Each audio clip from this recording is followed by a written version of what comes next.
if I told you one of the most powerful kings in Westeros started his life not on the Iron Throne, but as a bald kid named Egg, running around with a 7-foot hedge knight? And that this same kid had Tywin Lannister serving him wine, knighted Barristan the Bold at 16, almost made Olenna Tyrell a Targaryen queen, and died in one of the most mysterious disasters in Targaryen history? Yeah, Aegon V Targaryen wasn't just another dragon king. He was built different. Let's talk about it. Before he was King Aegon V, he was just Aegon Targaryen, the fourth son of the fourth son. Translation: he was so far down the line of succession that he basically had zero chance of becoming king. Bro was DLC content in the royal family. Because of that, he wasn't raised like a future ruler. Instead, he became squire to Sir Duncan the Tall, a humble hedge knight with zero political connections and maximum vibes. And this right here, this changed everything. Instead of growing up spoiled in the Red Keep, Egg slept on the ground, traveled the 7 kingdoms, saw how peasants lived, witnessed injustice firsthand. While other Targaryens were debating dragon aesthetics, Egg was out here learning how the realm actually worked.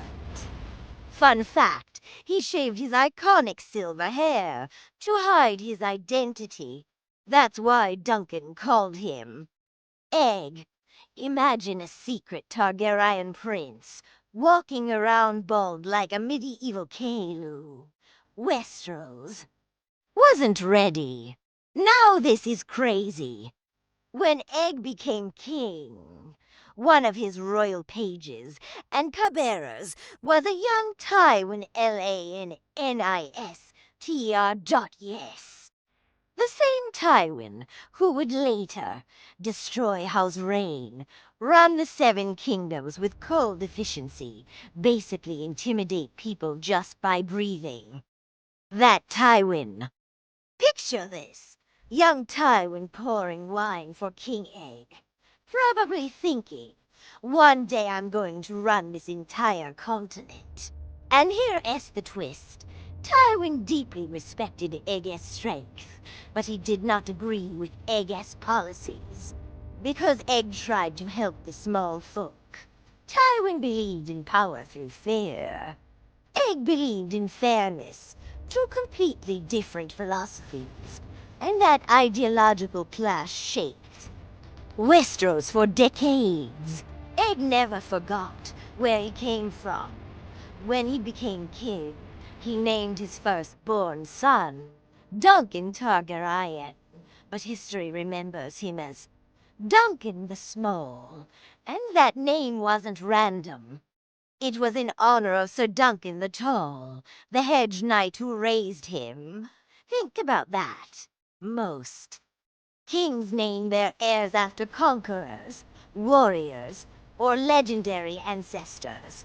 Egg he named his heir after his best friend. Loyalty over legacy.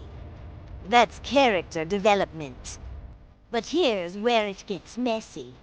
Duncan the Small later broke his betrothal to a Baratheon girl because he fell in love with a commoner named Jenny of Old Stones.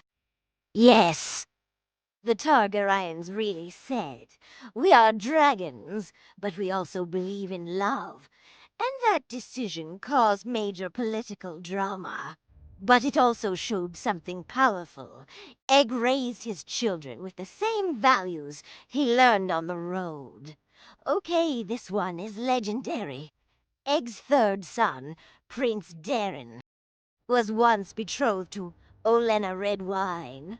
Yes, the Olenna Tyrell, the Queen of Thorns, the woman who would later verbally destroy people for sport.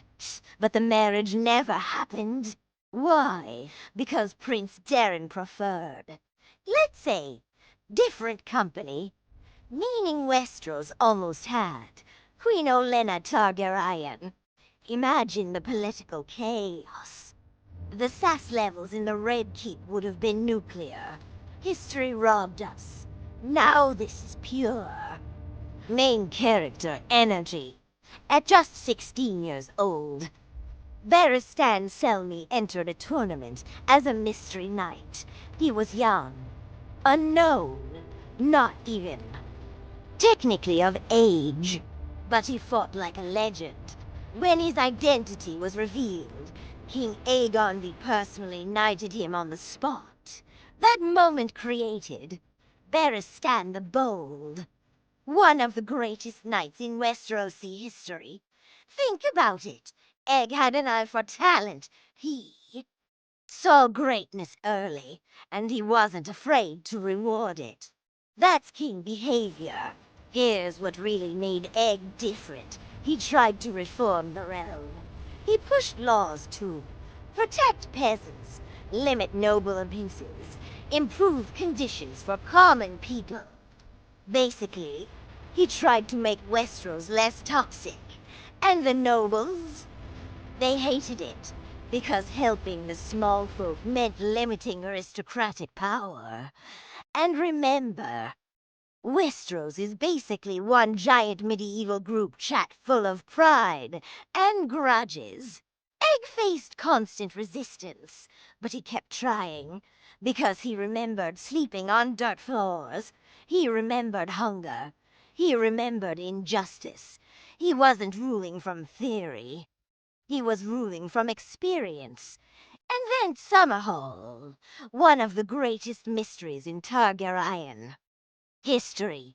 Late in his reign, Egg became obsessed with bringing dragons back. Maybe he thought dragons would strengthen his reforms. Maybe he believed they would unite the realm.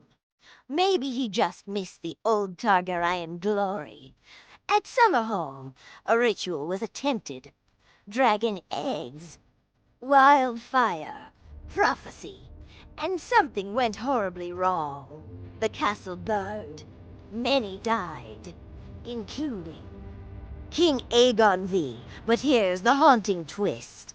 That same night, Rhaegar Targaryen was born. Fire and blood indeed. Egg's story ended in tragedy, but it shaped everything that followed. Let's recap how crazy his connections are. Best friends with Duncan the Tall, employer of young Tywin Lannister, father of Duncan the Small, almost father-in-law to Olenna Tyrell, knighted Barristan the Bold, grandfather to Aerys to the Mad King, great-grandfather to Rhaegar, Viserys, and Daenerys. This one king connects almost every major storyline in Game of Thrones. Low-key MVP of Westeros. History.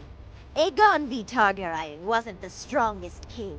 He wasn't the richest. He didn't conquer kingdoms, but he understood the people. He ruled with empathy in a world that rewarded cruelty. He tried to change a broken system. And maybe that's why the system resisted him. From a bald boy called Egg to a king who changed history. Some rulers inherit power. Egg earned perspective. And that's why Aegon V Targaryen was built different.